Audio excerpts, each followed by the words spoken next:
Good afternoon. Welcome to Africa Today. I am Wisdom Onizi. First, the headline. Nigerian government launches digital quality assurance platform.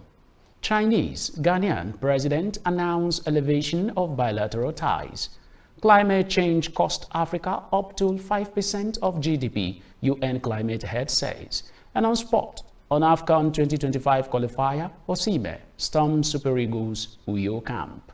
Now the news in details.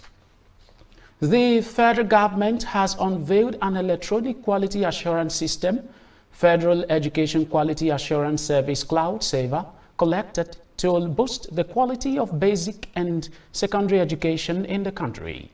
Minister of State for Education Yusuf Sununu formally launched the platform at a ceremony held at the Universal Basic Education Commission Data Resource Center Abuja yesterday. He noted that automating the Federal Education Quality Assurance Service Department and establishing the Cloud Saver would better equip the Federal Ministry of Education to monitor, evaluate, and improve education quality assurance processes and practices nationwide.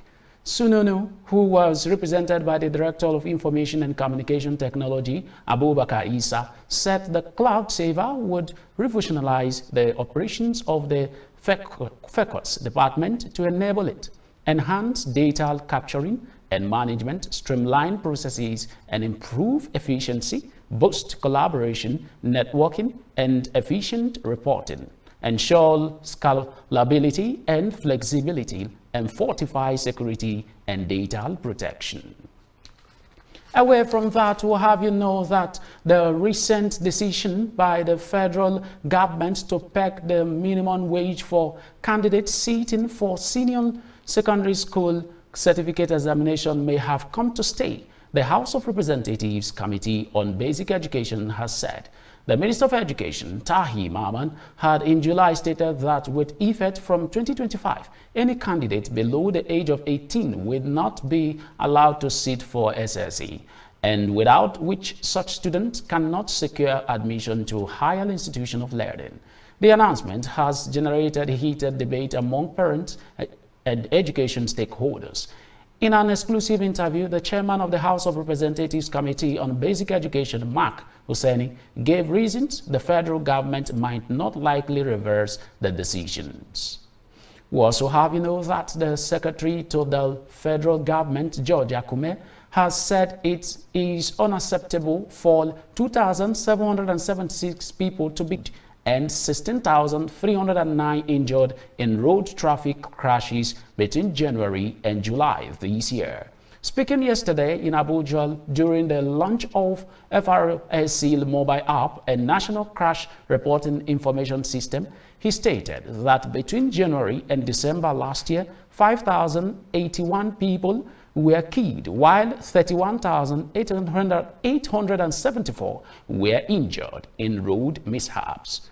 Appraising the app, he said it was intended to raise awareness and sensitize both drivers and passengers on the potential causative factors of road traffic crashes. According to him, the app would aid emergency reporting, detecting black spots, issuing eyewitnesses report, detecting excess speed, and alerting both drivers and passengers.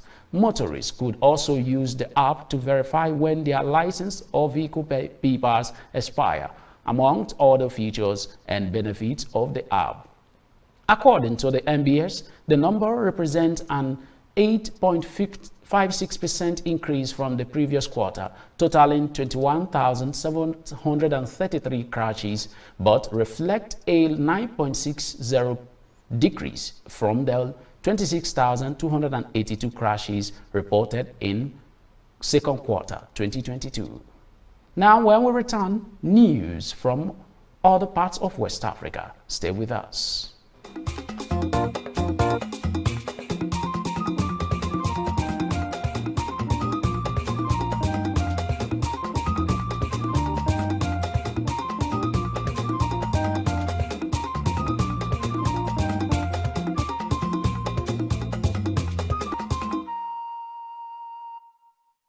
Welcome back. Now news from other parts of West Africa.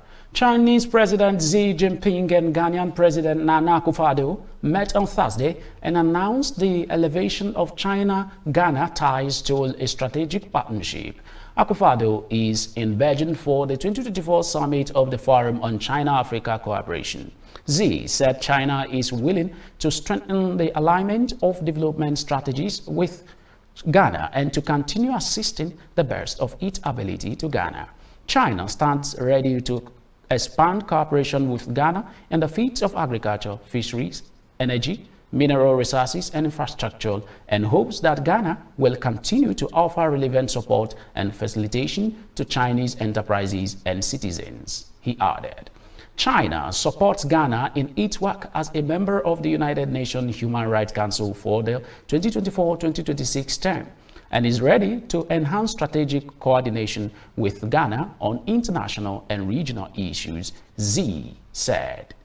Away from that, Guinea's Ministry of Post, Telecommunication and the Digital Economy reportedly plans to interconnect the country's national fiber optic network with the network of Cote d'Ivoire in yet another move to boost its international capacity.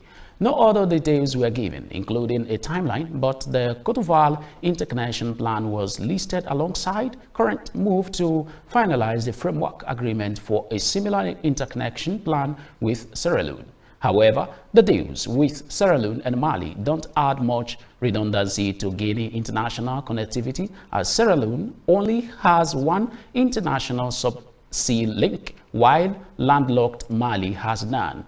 Guinea MPTN has said that Guinea's interconnection with neighboring countries will improve internet access, strengthen network coverage, and reduce communication costs.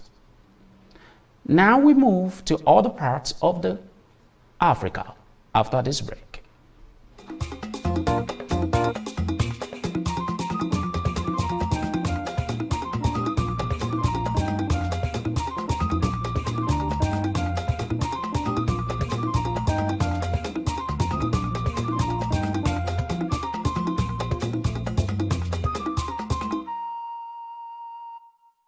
Welcome back. Now news from other parts of Africa. The United Nations climate chief said the impact of global warming is costing African nations up to 5% of their economic output, calling for more investment to help adapt to climate change. The 54-nation continent, which has borne the brunt of climate change despite releasing far less polluting emissions than the industrialized world, receives just 1% of annual global climate finance. Simon Steele, Executive Secretary of the UN, said the climate crisis is an economic sinkhole, sucking the momentum out of economic growth. African governments and their climate negotiators are considering various strategies at the pre-COP29 or Conference of the Parties preparatory meeting in West Africa country. Away from that, barely 2 months after Britain's new Labour government scrapped plans to deport illegal migrants to Rwanda, Germany has proposed adopting the same scheme. The Immigration Commissioner Joachim Stamp said Thursday that the German plan would focus on migrants coming across the